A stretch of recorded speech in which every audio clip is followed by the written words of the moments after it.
माणसाचा दोनदा जन्म, आईच्या उदरातून एकदा, गुरु करून तेव्हा एकदा.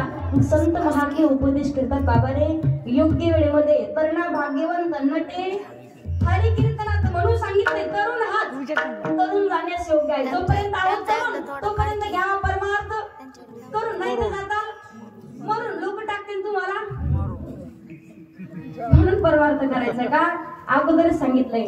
जवळ हे सकळ सिद्ध आहे, हात चालावया पाये, तव तू आपुले स्वहित पाहे, तीर्थयात जाई चुकू नको. जोपर्यंत हात पाय व्यवस्थित आहोत तोपर्यंतच भगवंताचं भजन करू शकतो. आणि एकदा का कानपूरला एक खराब झाली, डोळे अवयव कोणतेच व्यवस्थित जागेवर राहिले नाही, भजनही करू शकत नाही आणि परमार्थही करू शकत नाही. मग नामचिंतन करायचं जीवनामध्ये, भगवंताचं भजन करायचं. संत महात्मे उपदेश करतात, बाबा रे योग्य वेळेमध्ये संतांची संगती करा, भगवंताचे नामचिंतन करा आणि जीवनाचा उद्धार करून घ्या.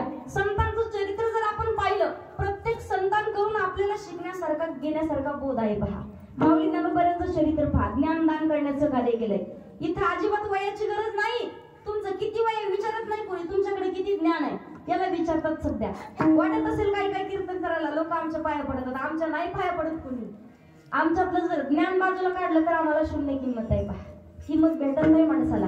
माणसाच्या लक्षात आलं पाहिजे योग्य वेळेमध्ये. माऊली ज्ञानोबारायांसाठी म्हटलं जातं, ज्ञानियांचा राजा गुरु महाराव म्हणत ज्ञान देव तुम्हाईसे, कारण ज्ञान दान करण्याचं कार्य केलंय. आज माणसाला प्रपंचातही परमार्थातही ज्ञानाची गरज आहे. किती बुद्ध माणूस असू द्या, ज्ञान होय मुळा अति मूर्ख त्या दगडालाही ज्ञान प्राप्त झाले. आपण तर माणसं आहोत. पहा म्हणून माऊली ज्ञानोबारायांसाठी म्हटलं जातं,